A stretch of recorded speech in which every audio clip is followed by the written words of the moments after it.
Hi guys, so in today's video we're going to be taking a look at removing a paint run or a clear coat run from a panel. Now this weekend that's just gone, I've done a lot of training days and we've got a panel here that has got a nice clear coat run on the top corner.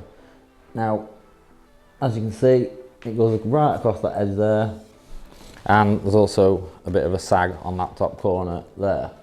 So a few of you guys have asked me over the time that I've had the channel to do a video on removing a clear coat run, but I don't always have the chance and have the time, so I thought today, well, I've got these test panels here, and these are just like scrap test panels that we use for training days, then I'd use this to give a bit of a demonstration on how to remove a paint run and also the stuff that we need to use in order to remove one cleanly and effectively so that you can't tell it was there when it was done. So let's start off with the kit that you need to actually remove the run. Now the brew's an optional extra, but it's always good to have a brew on the go. So there's two things that we can use to actually remove the run to start off with. One, you can use like the old school razor blade and tape method, which does work really well and it's really effective. Or you can use one of the tungsten blocks, which there's a few firms like Festool and Mirka and a few people like that do them, and I will leave links in the description to everything that they've got on the table as well, so you guys can find anything if you need it. Now after we've done that stage, we're going to need a little bit of 1000 wet flat or some 1500 wet flat, whichever you've got. We've got some 2000 wet flat for finishing, and then I've got a soft SIA 3000 foam pad. So I'm using these days instead of the 3M Trizacs, because these aren't like 60-70 quid a box, they're only like 25 quid for 10. So these are a lot more cost effective, and I find that these work just as well and they last a little bit longer. We're going to need a DA for the pad and a cloth to use for the wet part, and obviously a bottle of water. Now to cut it up afterwards, I'm going to be using the Multi-Mix Multi-Cut. Really good cutting compound I found, works really well. I had no issues with this whatsoever. I was given this as a sample to try and test out to see what I thought to it, and I do really like this, and again I'll leave links in the description to that. I'm using the rotary polisher with a Roops head and also we've got a spare microfiber for the polishing side of it. So we've got separate microfibers so we can keep one for the wet side and one for the dry side and the polishing side, so that as we go along we can stop any cross-contamination or any marking on the panel. So I'm going to go through the steps. I'm going to set the camera up on the tripod and then I will talk you through the steps of what I'm doing and how I'm doing it, and things to watch out for and also be careful of while you're removing a run. If done right, then you'll never know it was there, but there is a lot of easy mistakes that you could make that could completely mess the panel up and then you'd have to repaint it. So we'll go through every stage as we go along. So the first thing we're going to take a look at is the blade with the taped ends. Now the taped ends are, for one, to stop the edges scratching the surface, so we only use the middle of the blade, and also just to leave a tiny bit of an air gap between what effectively is the blade and the panel. Now you should always have the blade facing away from you and then scrape towards you. Now that's not a safety thing, it basically just, if you tried to push it the opposite way and cut the run off rather than scraping it off, you would dig the blade into the panel and you would end up with a lot of problems. And as you can see, with these kind of methods, it will only take the high spot off the top of the run like it is doing there. Personally, I prefer to start off with a tungsten block. Now I'm doing the same again. The block itself is angled away from me and then I am pulling it towards me, so we're literally just gently scraping the surface. Now you want to do this with extremely light pressure and just let the block itself do the work rather than really digging in and trying to scrape the surface off. Now what you don't want to do, and this is a big no-no, is push the opposite way. Now that can dig in really easily, take a big chunk out or put a big gouge into the clear coat, and then you can end up with huge issues. Now as long as you look after these tungsten blocks, these will last a very long time. This particular one here that I'm using, I've had this probably like 3-4 years. I've got a couple of these small ones. They last really well. You need to be exceptionally careful, because if you drop them and it damages the sharp edges, then obviously they're knackered and there's no way of refacing them or anything, because these are majorly hard. But as you can see, we can just use this just very gently, and it'll only pick up the high spot. It won't pick up the rest of the panel. Now, whether it's a run or a nib, you could use one of these. And as you can see there, as I'm scraping along, now that area where that run was has gone quite large but quite flat. Now, when I have finished with the tungsten block, I like to use the blade just to go across, and it just helps to block that in a little bit flatter because the blade's got the slightly longer edge on it.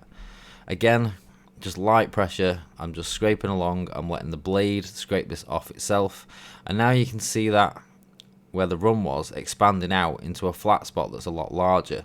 Now, when you're getting towards that stage, that tells me that the run is pretty much just about gone.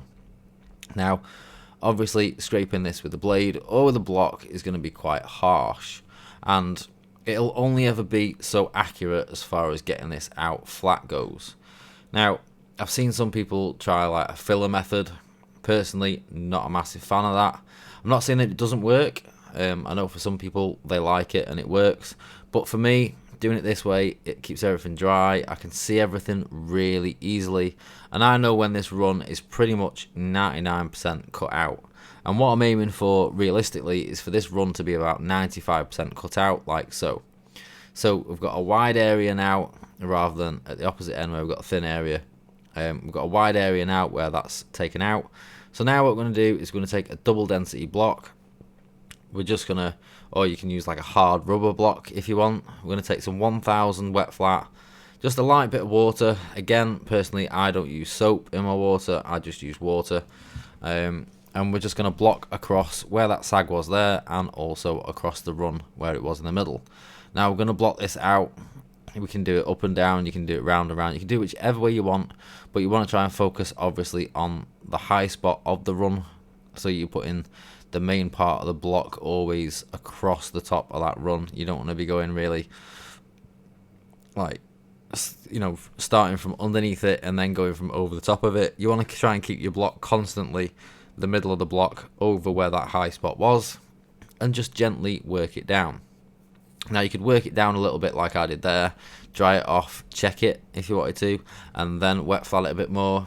But as you get a little bit more confident, people don't realise that 2 coats of clear coat has got quite a lot of clear coat there. There's quite a lot of playing room when it comes to defects. A lot of people think that, you know, you've got to run, the job's knackered.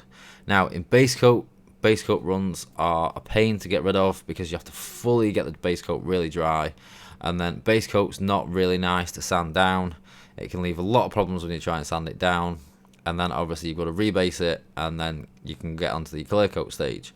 Whereas with clear, I find even if you get a run in your first coat, let that dry off a lot before you put the second coat on. Give it a real good flash off, put your second coat on, make sure you've got those 2 good coats, and there'll be plenty of wiggle room in that clear coat thickness to take it off like we're doing here. Now I've just sprayed that with water, so we can take a little look to see how everything's looking, and that's looking like I've cut that out pretty nicely. So as far as that goes, I'm now ready to go on to the next stage. Now obviously we've blocked this, and then we've gone with 1000 for a block, so we need to start now refining this down so we can get this polish back up, because polishing this back up from a P1000 would be impossible. Now I'm just using the Mirka 2000. I've actually switched recently from the 3M to the Mirka because I can get 2 packs of this from SP Supplies for the price of what I can normally buy one of the 3M. It has got a slight harsher cut than the 3M microfine, but I've got to be honest, with either the multi-mix multi-cut or the Capsi cutting compound, both available from SP Supplies, you will have no problem just cutting this straight up from a 2000. You could completely skip the 3000 step if you wanted to, but we always like to refine it that little bit more. Now I gave that a real good going over there with the 2000, because you need to make sure that you've got rid of all those 1000 scratches. Now if you're doing it with, say, a 1500 after you've used your block and then you go to 2000, it won't take quite as much, but you always want to make sure you get rid of those harsher, deeper scratches. Again, that's why I'm choosing to use the 3000 on this for this demonstration, because it's quite a dark colour, and we want to make sure that we've refined all these scratches back so we've got a nice, easily polishable layer on the surface of this paint. So I've just run over that with the Seat 3000 soft foam pad. These do actually cut really well, and for quite a long time.